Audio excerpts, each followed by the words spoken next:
ఇంత పైకి ఎట్లా పెరిగిపోయింది గోల్డ్ అనే ఒక డౌట్ దగ్గర నుంచి స్టార్ట్. అసలు ఎందుకు పెరుగుతుంది ఇన్వెస్ట్మెంట్ కింద ఎట్లా చూడాలి? And if I compare gold versus stock market, how do you see this? So first thing ఏంటంటే అసలు గోల్డ్ వితౌట్ ఎనీ రీజన్ కూడా పెరగడానికి ప్రధానమైన కారణం తీసుకున్న ఒక్క యాక్షన్ మొత్తం గోల్డ్ ఎలా మార్చింది అనేది ఉంటుంది. ఇక్కడ వాళ్ళు ఏం చేశారంటే 2022లో రష్యా యుక్రెయిన్ రిలేటెడ్ గా మన బంగారం కూడా ఇంగ్లాండ్ లో ఉండేది. అది ఎందుకు ఉందో కూడా మాట్లాడతాను. హండ్రెడ్స్ ఆఫ్ టన్స్ గోల్డ్ ని చైనా ఒకటే బై చేసింది. ఎన్ని రోజులు పెరుగుతుంది గోల్డ్ అనేది క్వశ్చన్ ఉంది. సో ఫస్ట్ థింగ్ ఏంటంటే అసలు గోల్డ్ పాడ్కాస్ట్ చూడలేకపోతున్న వాళ్ళ కోసం వెరీ క్యూరియస్ బైట్స్ అన్నింటిని తీసుకొచ్చి ఈ క్లిప్స్ ఛానల్లో వేస్తున్నాం.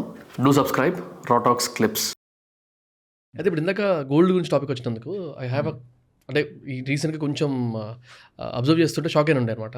అంటే జనరల్గా మా ఫ్యామిలీలో ట్రెడిషన్ ప్రకారము ఎవ్రీ ఇయర్ కొద్దో గొప్ప 2 times గోల్డ్ తీసుకుంటారు అనమాట. అంటే హాఫ్ ఇయర్లో సంథింగ్ ఏదో మన పండుగలు ఉంటాయి కదా అట్లప్పుడు. బట్ అబ్జర్వ్ చేయకుండా సడన్గా చూస్తూ 92,000 వచ్చేసింది గోల్డ్. నేను మొన్న చూసినప్పుడు అది ఇంత పైకి ఎట్లా పెరిగిపోయింది గోల్డ్ అనే ఒక డౌట్ దగ్గర నుంచి స్టార్ట్. అసలు ఎందుకు పెరుగుతుంది gold?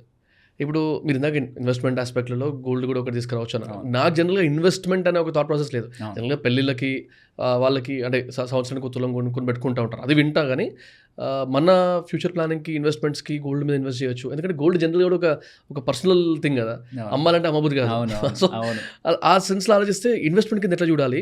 And if I compare gold versus stock market, how do you see this? So gold అంటే నాకు ఎలా అనిపిస్తుంది అంటే, మనం ఇప్పుడు ఎస్ఐపీలు ఇవి అవి మాట్లాడుకుంటున్నాం, కానీ ఎప్పటి నుంచో మన ఇంట్లో ఉంటున్న ఆడవాళ్ళు వాళ్ళు బెస్ట్ ఇన్వెస్టర్స్. ఈ ఎస్ఐపి వాళ్ళు ఎప్పుడో స్టార్ట్ చేశారు.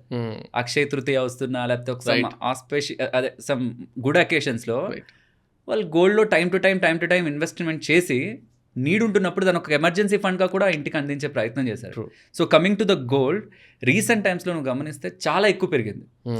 స్టాక్ మార్కెట్ ప్యారలల్గా పడుతుండేసరికి గోల్డ్ అదే పాయింట్లో బాగా పెరుగుతుండేసరికి ఇంకా చాలామంది గోల్డ్ మీద ఎక్కువ ఫోకస్ చేస్తున్నారు. సో అసలు గోల్డ్ ఎందుకు పెరుగుతుందనే దాని రిలేటెడ్గా ఒక ఐడియా వచ్చిందనుకో, నెక్స్ట్ అసలు ఇప్పుడు డబ్బులు పెడితే గోల్డ్ ఏమవుతుంది, అసలు గోల్డ్లో డబ్బులు పెట్టి మనం ఏం ఎక్స్పెక్ట్ చేయాలి? ఎందుకంటే గోల్డ్ 50%, 30% పడ్డ సందర్భాలు కూడా ఉన్నాయి. రికవర్ అవడానికి 9 years, 6 years పట్టిన సందర్భాలు కూడా ఉన్నాయి. సో ఈ సినారియోస్ అన్నిటిని step by step. So first thing ఏంటంటే అసలు గోల్డ్ వితౌట్ ఎనీ రీజన్ కూడా పెరగడానికి ప్రధానమైన కారణం, మీ ఇంట్లో కానీ మా ఇంట్లో కానీ ఎవరి ఇంట్లో అయినా సరే ఖచ్చితంగా గోల్డ్ అనేది నాట్ ఓన్లీ గర్ల్స్, ప్రతి ఒక్క సినారియోలో కూడా, ఈవెన్ అబ్బాయి ఎవరు ఏ సినారియోలో అవుతున్నా గోల్డ్ అనేది ఇష్టపడే ప్రోడక్ట్. అవును. అండ్ లిమిటెడ్ క్వాంటిటీ ఉంది మన ఎర్త్ పైన. ఒకవేళ ఏదైనా అన్లిమిటెడ్ క్వాంటిటీ ఉంటే ఖచ్చితంగా దాని ప్రైస్ అనేది టైం టు టైం పెరగదు. ఎందుకంటే సప్లై వస్తూనే ఉంటుంది, ఆ డిమాండ్ మీట్ అయ్యేలాగా మ్యాచ్ అయిపోతుంది. సో ఎప్పుడైతే ఒక ప్రొడక్ట్ లిమిటెడ్ ఉంది, వితౌట్ ఏ రీజన్, ఇప్పుడు నేను రీజన్స్ మాట్లాడే ముందు కూడా వితౌట్ ఏ రీజన్ ఆ ప్రోడక్ట్ని ఖచ్చితంగా వాడతారు. ఖచ్చితంగా దాని డిమాండ్, పాపులేషన్ పెరుగుతుంది, కొత్తగా పెళ్ళిళ్ళు అవుతుంటాయి, పెళ్ళి అవుతున్నాయి, ప్రతిసారి కొత్త నగలే కొంటారు. పాత నగల్ని దాన్ని ఏం చేసి మళ్ళీ మారుస్తున్నా సరే కొత్తది ఇంకొక ఏదైనా జరుగుతున్నప్పుడల్లా బంగారం కొందామనే థాట్ ప్రాసెస్తోనే వెళ్తారు. కాబట్టి గోల్డ్కి టైం టు టైం న్యాచురల్గానే డిమాండ్ ఉంటుంది from our Indian culture. Right. ఇది కాకుండా రీసెంట్ లాస్ట్ 2-3 yearsలో మనం అబ్జర్వ్ చేసామంటే 2022లో రష్యా యుక్రెయిన్ రిలేటెడ్గా ఇష్యూ స్టార్ట్ అయింది. రష్యా వాళ్ళు ఏమంటారంటే యుక్రెయిన్ కూడా మాదే, సో అది కూడా మాకే కావాలని వాళ్ళ రిలేటెడ్గా వీళ్ళు మిలిటరీ యాక్షన్ తీసుకున్నారు. రైట్. ఇప్పుడు ప్రెసిడెంట్ మారారు మనకి, డొనాల్డ్ ట్రంప్ గారు వచ్చారు యూఎస్ఏకి. కానీ అంతకుముందు బైడెన్ గారు ఉండేవాళ్ళు. అప్పుడు వాళ్ళు యుక్రెయిన్ని సపోర్ట్ చేశారు. యుఎస్ ఒకటే కాదు, G7 నేషన్స్ అన్నీ కూడా యుక్రెయిన్ని సపోర్ట్ చేశాయి. వాళ్ళు ఏం చేశారంటే తీసుకున్న ఒక్క యాక్షన్ మొత్తం గోల్డ్ని ఎలా మార్చింది అనేది ఉంటుంది. ఇక్కడ వాళ్ళు ఏం చేశారంటే రష్యాని ప్రెషర్ చేయడానికి $300 billion రష్యాకి సంబంధించిన డాలర్స్ని, బాండ్స్ని ఫ్రీజ్ చేశారు. వాళ్ళకి సంబంధించి ఫారెన్లో ఉంటున్న అసెట్స్ని, ఆ డాలర్స్ని, బాండ్స్ని ఫ్రీజ్ చేశారు. ఈ G7 కంట్రీస్ దాన్ని యాక్సెప్ట్ చేస్తాయి, ఎందుకంటే వాళ్ళు కలిసి తీసుకున్న decision. But what about China, what about India? And మన బంగారం కూడా ఇంగ్లాండ్లో ఉండేది, అది ఎందుకు ఉందో కూడా మాట్లాడతాను. బట్ ఎప్పుడైతే ఇది జరిగిందో ఈ G7 కంట్రీస్, ఆ యూఎస్ఏకి అంతా బాగానే ఉంటున్నా, రెస్ట్ ఆఫ్ ద వరల్డ్కి ఏమనిపిస్తుంది అంటే ఇప్పుడు రేపు పొద్దున మా డబ్బుల్ని ఈ డాలర్స్లో పెట్టుకున్నా, బాండ్స్లో పెట్టుకున్నా, ఏదో ఒక రోజు మనం ఈ వెస్ట్రన్ వరల్డ్కి కానీ మనం యాక్సెప్టెడ్గా పనైనా చేయకపోతే మంది ఫ్రీజ్ చేస్తారు. సో బాండ్స్ కాదు, డాలర్స్ కాదు, ఇంకేమున్నాయి మనకు సేఫ్ అసెట్స్ అని చూసినప్పుడు గోల్డ్ కనిపించింది. రైట్. ఎంత అగ్రెసివ్గా బై చేశాయంటే సెంట్రల్ బ్యాంక్స్ లాస్ట్ 50 yearsలో ఇంత అగ్రెసివ్ బయింగ్ ఎప్పుడూ జరగలేదు. హండ్రెడ్స్ ఆఫ్ టన్స్ గోల్డ్ని చైనా ఒకటే బై చేసింది. Highest ever gold buying from central banks just for the safety. As an అసెట్గా పెట్టుకోవడానికి.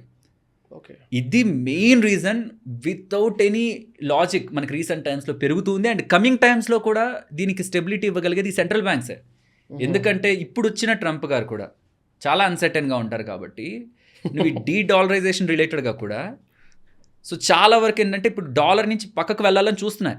బ్రిక్స్ నేషన్స్ కూడా ఒక సపరేట్ థాట్లో ఉన్నాయి. కానీ తను రాగానే వార్నింగ్ ఇచ్చారు, మీరు కానీ అలా కానీ చేశారంటే మీ మీద 100% ట్యాక్స్ వేసేస్తాను, రైట్, మీరు ఆ థాట్ ప్రాసెస్ని పెట్టుకోకండి అని. సో డీ డాలరైజేషన్, డాలర్ నుంచి పక్కకు వెళ్దాం అనే థాట్ స్ట్రాంగ్గా ఉండేదేమో బైడెన్ గారు ఉంటే. బట్ ఇతను వచ్చాక కొంచెం అటు ఇటు ఉన్న బిగ్ నేషన్స్కి డాలర్లో ఇంకా పెట్టడం అంత ఇష్టం లేదు. సో ఖచ్చితంగా వాళ్ళు గోల్డ్లోకే వెళ్తారు. కమింగ్ టైమ్స్లో కూడా గోల్డ్ ప్రైస్ని సపోర్ట్ చేయగలిగేది, ఏమాత్రం కొంత పడుతున్నా కొంచెం సపోర్ట్ చేయగలిగేది అది. సరే, ఇది ఒకటే కాకుండా ఎప్పుడైనా సరే ఒక అన్సర్టనిటీ ఎదురైతే, నాట్ ఓన్లీ రష్యా యుక్రెయిన్ కదా, ఇజ్రాయెల్ కానీ ఈ గాజా ఇష్యూ కానీ అవుతున్నా, ఇంకేదైనా ఇష్యూ అవుతున్నా, వార్ ఆర్ అన్సర్టనిటీ ఉంటున్న ఈవెంట్స్లో ఏమవుతుందంటే క్వశ్చన్ మార్క్ ఎప్పుడైతే ఇది ఎప్పుడు ఎండ్ అవుతుంది, అసలు వీడు వాళ్ళని ఏం చేస్తారు, వాళ్ళు వీడిని ఏం చేస్తారు, ఇప్పుడు ఈ ఇద్దరికి ఏ నేషన్ సపోర్ట్ చేస్తారనే క్వశ్చన్ మార్క్స్ మార్కెట్స్కి, స్టాక్ మార్కెట్, గ్లోబల్ మార్కెట్స్కి ఎప్పుడైతే వస్తుందో వెంటనే ఫాలో అవడం స్టార్ట్ అవుతాయి. రైట్. ఎప్పుడైతే ఇన్వెస్టర్ దాంట్లో లాస్ అవుతున్నాడని తెలుస్తుందో వెంటనే ఫియర్ అనేది జనరేట్ అవుతున్నప్పుడు వెంటనే ఆ డబ్బుల్ని సేఫ్లోకి మూవ్ చేద్దాం అనుకుంటాడు. అదే డాలర్లోకైనా వెళ్ళాలి, గోల్డ్లోకైనా వెళ్ళాలి. ఈ డాలర్ రిలేటెడ్గా ఉంటున్న నెగిటివ్ మనకు అర్థమైంది కాబట్టి ఇది గోల్డ్లోకి ఫ్లో అవుతుంది. అన్సర్టనిటీస్ ఉంటున్నప్పుడు గ్లోబల్గా జరుగుతుంది. ఈ ట్రంప్ గారు టారిఫ్లు అంటున్నప్పుడు కూడా అది అన్సర్టెన్. ఏం జరుగుతుంది, ఇప్పుడు ఏ కంపెనీస్ డిస్టర్బ్ అవుతాయి, ఆ డబ్బులు మనం ఇక్కడ ఎందుకు పెట్టడం, దీంట్లోకి తీసుకువెళ్దాం. సో ఇలా కూడా గోల్డ్ పెరుగుతూ ఉంటుంది. మేజర్ రీజన్ అయితే సెంట్రల్ బ్యాంక్స్ బయింగ్. అండ్ ఇది కూడా మనకి గ్లోబల్గా అన్సర్టనిటీ ఉంటున్నప్పుడు కూడా ఈ గోల్డ్ ప్రైస్ పెరుగుతూ ఉండడం, ఈ రీసెంట్ టైమ్స్లో రిపీటెడ్గా మనకి గోల్డ్ పెరుగుతుంది. అండ్ న్యాచురల్ మన ఇండియా నుంచి ఉంటున్న బయింగ్ యాక్టివిటీ కూడా, ఇండియన్ సెంట్రల్ బ్యాంక్స్ నుంచి ఉంటుంది కూడా మనకి ఈ గోల్డ్ పెరగడానికి ప్రధానమైన కారణం. అండ్ మన ఇండియా ఎందుకు గోల్డ్ని ఇంగ్లాండ్లో దాచాల్సి వచ్చింది? సో దీనికి మల్టిపుల్ రీజన్స్ ఉన్నాయి. ఒకటి, ఏదైనా పాయింట్లో మనకి సడన్గా అప్పు కావాల్సి వచ్చినప్పుడు, లేకపోతే గ్లోబల్గా ఏదైనా ట్రేడ్ చేయాలనుకున్నప్పుడు దాన్ని మధ్యలో పెట్టి, ఇప్పుడు ఒక థర్డ్ పర్సన్తో నేను డీల్ చేయాలనుకుంటే ఏదైనా నీ దగ్గర పెట్టినప్పుడు నీ సెంట్రిక్గా ఏదైనా జరుగుతుంది అనుకో, మేజర్ డీల్స్ అని, గ్లోబల్ డీల్స్ అని, నీ దగ్గర అది ఉన్నప్పుడు ఈజీగా నాకు ఆ డీల్ అనేది మూవ్ అయిపోతుంది. నా దగ్గర ఉండడం కంటే ఓకే నీ దగ్గర ఉంది కదా, తన దగ్గర ఉంది చూసావు కదా అనుకొని మూవ్ అయిపోతుంది. అండ్ 1991 క్రైసిస్ టైంలో కూడా మనకి డబ్బులు అవసరమైనప్పుడు స్విట్జర్లాండ్ దగ్గర కొంత గోల్డ్ని మనం పెట్టాం. అండ్ ఇక్కడ కూడా బ్యాంక్ ఆఫ్ ఇంగ్లాండ్ దగ్గర కూడా మనం కొంచెం డబ్బుల్ని గోల్డ్ని పెట్టడం జరిగింది. సో ఈ రీజన్స్తో పెట్టాం. బట్ రీసెంట్ టైమ్స్లో ఈ G7 నేషన్స్ చేస్తున్న థింగ్స్తో కానీ ఈ థింగ్స్తో ఏంటంటే కొంత గోల్డ్ మన ఇండియా కూడా ఇప్పటి వరకు నేషన్స్కి షాక్ అయింది. అది రష్యాకి ఏది జరిగినా ఒక లైన్ ఉంటుంది, ఆ లైన్ క్రాస్ అవ్వవు కంట్రీస్. ఆ లైన్ క్రాస్ అయి నువ్వు ముందుకు వస్తున్నప్పుడు ట్రస్ట్ అంతా బ్రేక్ అయిపోతుంది. ఎవరెవరెవరు అందరూ కూడా వెనక్కి వెళ్తారు. ఒక్క నిమిషం వెనక్కి వెళ్ళి చూసినప్పుడు ఇది మంచిది కాదు, మందు కూడా ఇంకా అక్కడ ఉండాల్సిన నీడ్ లేదని స్లోగా మన ఇండియాకి కూడా గోల్డ్ తీసుకొస్తున్నారు. సో కమింగ్ ఇప్పుడు గోల్డ్లో ఇక్కడ నుంచి ఏం జరుగుతుంది అనేది నేను చెప్పినట్టు ఎలా అయితే ఆ ఫియర్ క్రియేట్ అయిందో అది పోదు అంత ఈజీగా. గోల్డ్ని సపోర్ట్ చేస్తుంది అది. అలా అని మీరు మొత్తం డబ్బుల్ని కూడా గోల్డ్లో పెట్టేస్తుంటే గోల్డ్ ఎప్పుడైనా సరే బాగా పెరిగినప్పుడు కూడా అది కూడా ఒక అసెట్ క్లాసే. దాంట్లో కూడా ట్రేడర్స్ ఉంటారు, కొంత టైం పాటు ఇన్వెస్ట్ చేసి ప్రాఫిట్ బుక్ చేసుకున్న వాళ్ళు ఉంటారు, వాళ్ళందరూ కూడా ఉంటారు. కాబట్టి ఒక పాయింట్లో ప్రాఫిట్ బుకింగ్ అనేది ప్రతి అసెట్ క్లాస్కి వస్తుంది. అలా గతంలో మనకి 3 ఇన్సిడెంట్స్ ఉన్నాయి. ఒక ఇన్సిడెంట్లో 50% పడింది, ఇంకొక 2 ఇన్సిడెంట్స్లో మనకి 30% దగ్గరగా పడింది. 50% పడ్డప్పుడు 9 years పట్టింది మళ్ళీ అది దాని రావడానికి. ఎందుకంటే ఒక 100 రూపీస్ ఉన్నది 50% పడితే 50కి వెళ్తుంది, కానీ 50 100 అవ్వాలంటే 100% పెరగాలి. సో 100% గోల్డ్ పెరగాలంటే 9 years పట్టింది. అండ్ ఈ 30% పడ్డప్పుడు 6 years సంథింగ్ పట్టింది.